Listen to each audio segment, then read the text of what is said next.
সামাজিক যোগাযোগ মাধ্যমে আমরা যারা আছি তারা কন্টিনিউ কাজ করি এবং বিভিন্ন জিনিস নিয়ে আপডেটে থাকি। আসলে কিছু কিছু জিনিস আমাদের কষ্ট দেয় এবং কিছু কিছু জিনিস আমাদের আনন্দ দেয়। সবই ঠিক আছে, কিন্তু কিছু কিছু জিনিস আপনারা দেখে আসলে কিছু শিখি না, শুধু খারাপ জিনিস শিখি এবং খারাপ জিনিস দেখি, এবং এই জিনিসগুলো আসলে সমাজে বিভিন্ন প্রভাব ফেলে এবং কিভাবে ফেলে সেটা আমরা সামাজিক যোগাযোগ মাধ্যমেই দেখতে পাই। আসলে কোন কাজটা ভালো এবং কোন কাজটা মন্দ এটা কিন্তু আমরা সবাই বুঝি, তারপরেও আমরা করি। এবং কিছু কিছু সামাজিক মাধ্যমে কিছু কন্টেন্ট ক্রিয়েটার যারা আছে তাদের দেখলে আমাদের গর্বে বুক ভরে যায়, যে একজন রিপন ভাই আছে, তারপর এই থট অফ বিল্লাল আছে, তারপরে আরও কিছু কিছু নাম আছে যেগুলো আমার এখন মনে নাই।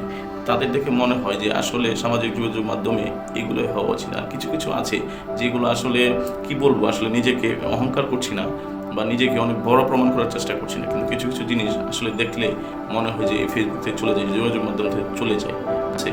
কারণ হচ্ছে এরা কি বিষয় নিয়ে কথা বলে এরা নিজেরাও জানে না এবং কেন করে সেটাও জানে না। কি ভাইরাল হওয়ার নেশা।